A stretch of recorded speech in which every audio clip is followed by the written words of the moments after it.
This is the weekly outlook here at xm.com. Thank you for watching us.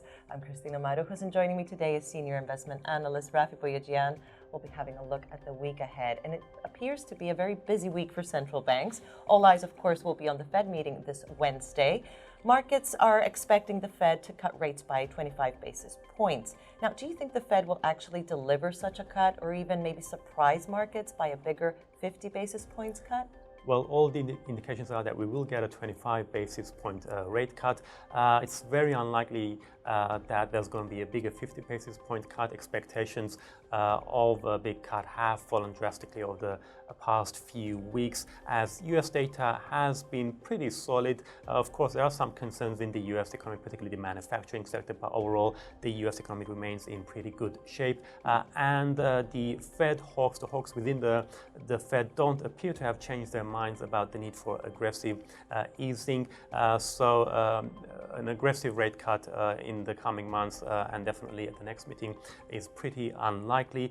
So the bigger focus next week will be on the Fed's updated economic projections and of course the dot plot which outlines the Fed's predicted rate path.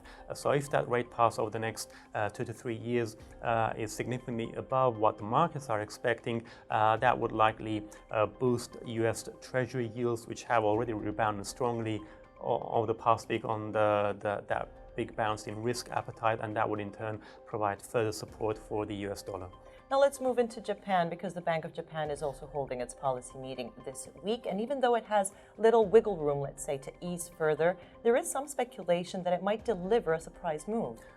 Yes, there's been some speculation in recent days. There was a Reuters report saying that Bank of Japan policymakers are trying to find ways of how they can cut interest rates deeper into negative territory without hurting banks' profitability, which is the main side effect from having negative interest rates. So if BOJ policymakers manage to come to a decision as early as this Thursday, then we could get a surprise move. Market expectations, though, are very low at the moment, but of course we had the ECB cutting interest rates this week. We've got the expected rate cut by the Fed. All of that does pile more pressure on the BOJ to act as well. Now, the Bank of England and the Swiss national banks are also holding their policy meetings this week. And even though it's expected to keep their policy unchanged, do you think we might see some signs of a shift in policy?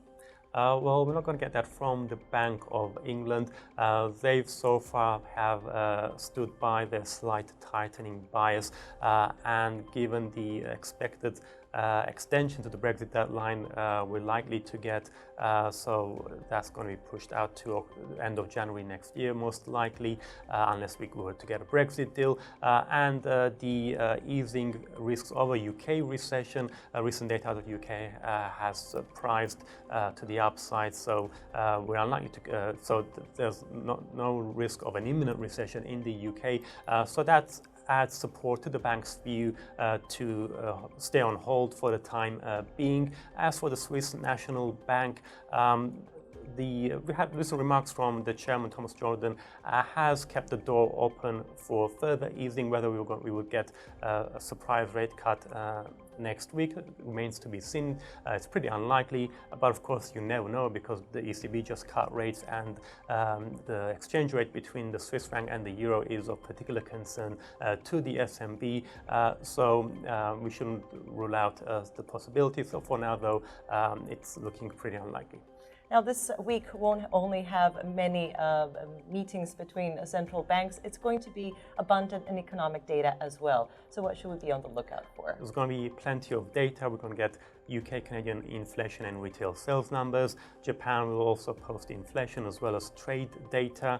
And we're going to get Chinese industrial production numbers as well, which will kick off the week on Monday. Perhaps of more interest will be the data out of Australia and New Zealand, because there is uncertainty as to the timing of the next rate cuts by the RBA and the RBNZ. So we're going to have also the employment numbers on Thursday. If we see any weakness there in the labour market in Australia, that would fuel speculation of a rate cut as early as October or November. The same applies for the Reserve Bank of New Zealand, which is also expected to cut rates again before the year is out. So GDP numbers are out on Wednesday. Any surprise slowdown would again boost the rate cut expectations. Rafi, thank you for joining me today. And thank you for watching us at xm.com.